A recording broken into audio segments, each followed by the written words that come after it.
batang nakatira sa gilid ng kalsada, si Cindy.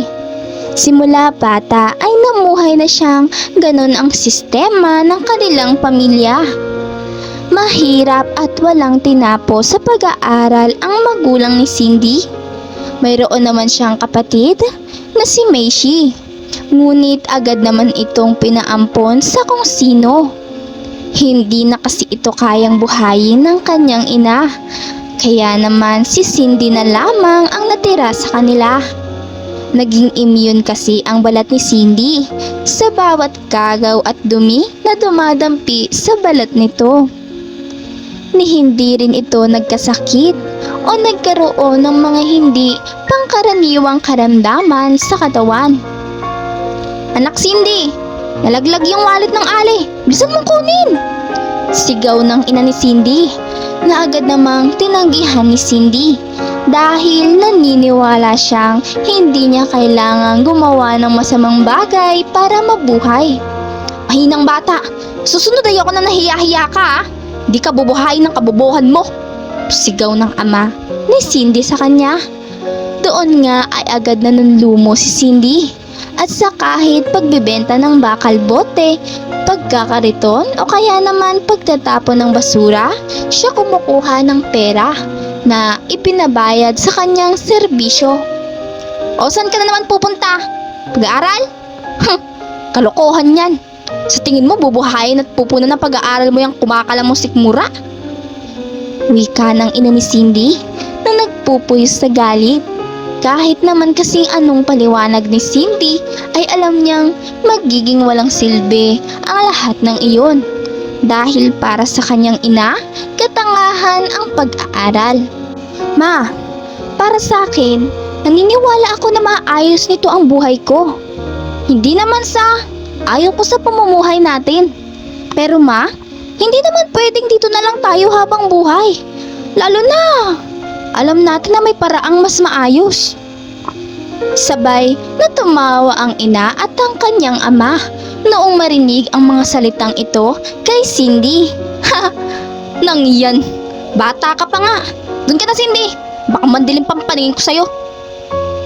Agad namang umalis si Cindy sa pwesto at nagtungo sa gilid ng kalye kung saan medyo tago para makapagbihis ng uniforme. Salamat sa mga basura niyang hinahako sa truck ay hindi na niya inaasahang makakita siya ng pares ng uniforme. Agad siyang nagtungo sa eskwelahan at nakipagsabayan sa mga bata. Minsan pang kapag may asignaturang gagawin ay nagtatanong-tanong siya sa mga taong alam niyang may alam patungkol doon. "Ha! Basurero! Nakita kong kinakain mo yung burger na tinapon sa basura ni Manong kahapon." Pangungutya ng isang bata kay Cindy. Hindi naman niya inaasahan na makikita pala siya ng isa sa kanyang mga kaklase. Ang bagay na kanyang ginagawa. "Kaya palang baho mo. Kala ko utot lang. Ikaw pala yun. Yak! Kadiri!" Agad naman na nagtawanan ang kapwa bata ni Cindy. Nanliliit at naiiyak si Cindy habang pinapakinggan ang mga salitang binibitawan ng kanyang mga itinuring na kaibigan. "Ano nangyari dito? Bakit kayo nagkakagulo?" Bungad ng kanilang guro. Agad namang itinuro nilang lahat si Cindy at sinabing si Cindy ang nagpasimuno. Agad din namang nagalit ang guro at hindi na nagawang magpaliwanag ni Cindy dahil alam niya namang siya pa rin ang ituturong may kasalanan. Hanggang sa nakapagtapos na si Cindy ng grade 5 at nasa ika-6 na baitang na siya ngayon. Lumaking sanay na si Cindy na kutyain. Hindi niya na rin hiniling na magkaroon ng kaibigan. Noong may isang guro na kilalang pinakamataas sa lahat ang pumasok sa kanilang room ay agad tumama sa kanya ang paningin nito. Bilang isang grade 6 student, sa tingin niyo ba tama yung ginagawa niyo? Naisip niyo ba ang nararamdaman ng classmate niyo? Biglang tanong nito na ikinanuot naman ng iilan. Po? Sabay-sabay na tanong ng mga ito, bukod kay Cindy at hindi na nagsalita. Ayokong may bully sa classroom. Any sign of bullying ay paparusahan ko. Malinaw ba? Ayoko sa lahat ng nakakarinig ng mga bastos na salita.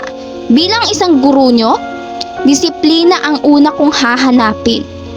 Kung sa tingin nyo maayos akong masungit at wala kayong disiplina, bukas ang pinto. Pwede kayong umalis. Agad na sabi nito na tila ba may dumaang anghel sa paligid noong magsalita ang teacher. Kahit si Cindy ay nakaramdam din ng takot sa tono nito. Si Miss Bautista, siya ang natatanging guro na nakakita ng husay ni Cindy sa pag-aaral. Nakikita niyang may potensyal ang bata, ngunit mukhang lagi itong takot kung gumalaw. Doon nga, noong narinig ni Miss Bautista ang pangungutya sa bata ay alam niya ang dahilan ng mga iyon.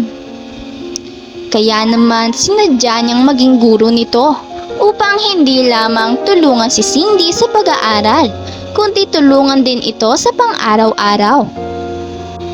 Nalaman niya din kasi na matagal nang namayapa ang magulang nito, ang ama nitong nabaril dahil sa pagiging pusher ng ipinagbabawal na gamot, at ang ina nitong nakitang nagnanakaw. Kumbaga, itinuring si Cindy ng lahat na isa siyang anak ng mga kriminal. Noong matapos na ang buong maghapon, alam na agad ni Cindy kung saan magsisimula ang pamumulot ng mga bote sa daan at dediretso kay Mang Ustong upang ipakilo at ibenta ito. Cindy, sabi ka na sa akin, saan ka ba uuwi? Agad na natigilan si Cindy sa nakita. Ang kanina kasing masungit na teacher ay ibang-iba sa nakikita niya ngayon. Agad namang napalunok si Cindy. Dahil bukod sa nahihiya siya, ay wala naman talaga siyang tinutuluyan. Kung saan siya pa rin ay doon na lamang siya natutulog. Hindi na po. Agad na naputol ang sasabihin ng batang si Cindy noong nagsalita naman ang kanyang guro. Gusto mong mag-aral, magtrabaho at magpatunayan sa magulang mo na ikauunlad mo ang pag-aaral, di ba? Tutulungan kita. Bibigyan kita ng matutuluyan. Di kita papagutuman. Wika ng teacher kay Cindy na hindi naman makapaniwala. Ngunit agad na tumanggi sa takot na baka kung anong maging kapalit ng bagay na iyon. Huwag ka matakot, hindi kita ibebenta. Nais ko lang na tulungan ka, Cindy. Naniniwala ako sa kakayahan mo, sa potensyal na meron ka. Agad namang pumayag si Cindy noong mapagkasunduan at hindi makapaniwala nang makarating na sila sa bahay ng kanyang guro. Napag-alaman niya kasi wala itong asawa at hindi rin nagbalak. Nais lamang ito ng isang anak na babae. Pero, papaano po kung malaki na ako? Agad namang ngumiti ang teacher. Hahayaan kita sa gusto mo, Cindy. Kapag nasa wastong gulang ka na, papakawalan kita at ikaw nang bahala sa gusto mong buhay. Basta ngayon, hayaan mo akong alagaan at gabayan ka. Doon nga ay pumayag si Cindy. Simula noon ay kahit mag-iisang linggo ay hindi pa rin siya makapaniwala na halos lahat ng mga kilalang ginagamit ng mga nasa tamang antas lang ng buhay ay meron ang guro. Dahil sa utang na loob ni Cindy ay ang ginawa niyang pambayad sa butihing guro ay ang pag-aaral ng mabuti. Alam niya kasing wala na siyang maibabalik na tulong dito, kundi ay ang ipakitang hindi nagkamali ang guro ng pagkupkop sa kanya. Hanggang sa graduate na nga si Cindy sa elementarya Naging valedictorian naman noong nag-high school. Ang bata na mas lalong nagpapangiti sa ngayon ay matandang guro na. Noong sumapit naman si Cindy ng ika-18 taong gulang ay naisipan na ni Cindy na maghanap na ng trabaho. Alam niya kasing hindi na biro ang gastos ngayon sa kolehiyo. Kaya naman naghanap siya via online ng mga trabaho na alam niyang angkop sa kursong kukunin niya. Sumasideline siya sa pagtuturo, kaya naman minsan ay namamasukan siya sa mga part-time job. Nakakainin ang oras niya buong gabi. Cindy anak, sigurado ka na ba sa desisyon mo? Wala namang kaso sa akin kahit dito ka na tumira habang buhay. Parang hindi ko kayang mawalay sa'yo. Wika ng guro kay Cindy na tumata yung kanyang nanay at itinuturing niyang ina. Agad namang ngumiti si Cindy at hinawakan ang kamay ng kanyang ina at hinalikan ito. Ma, malaki na ako. Kailangan ko pa ng kalinga. Pero siguro, oras na din para matuto akong tumayo sa sarili kong mga paa. Wika ni Cindy sa kanyang ina-inahan. Grabe naman. Tatayo ka lang sa sarili mo mga paa. Kailangan talagang iwan ako. Pinipressure ba kita? Agad na naputol ang sasabihin ng ina ni Cindy dahil agad din naman siyang umiling. Hindi ma, di mo ako pinipressure. Sadyang normal na lang talaga siguro na sumapit yung araw na kailangan na nating maghiwalay. Tignan mo, hindi ka na nagkaanak. Kasi lahat ng nagtangka, natakot sa pag-aakalang anak mo ako sa pagkadalaga. Ngayon naman ay ang ina-inahan na ni Cindy ang umiling. You never become a burden, Cindy. Alam mo yan. Alam mo din na choice ko kung ano ako ngayon. Choice ko din na hindi mag-asawa. Alam mo bakit? Nandyan ka na kasi.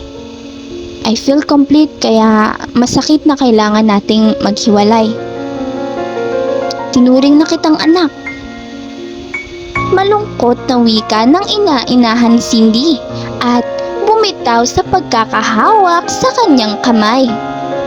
Kaya naman natapos ang usapan nilang dalawa na kailangan nilang bumitaw sa isa't isa. Noon ngang kaya ni Cindy buhayin ang sarili niya at nasa tamang edad na siya ay pinabaunan lang siya ng guro ng pera upang makapag-umpisa.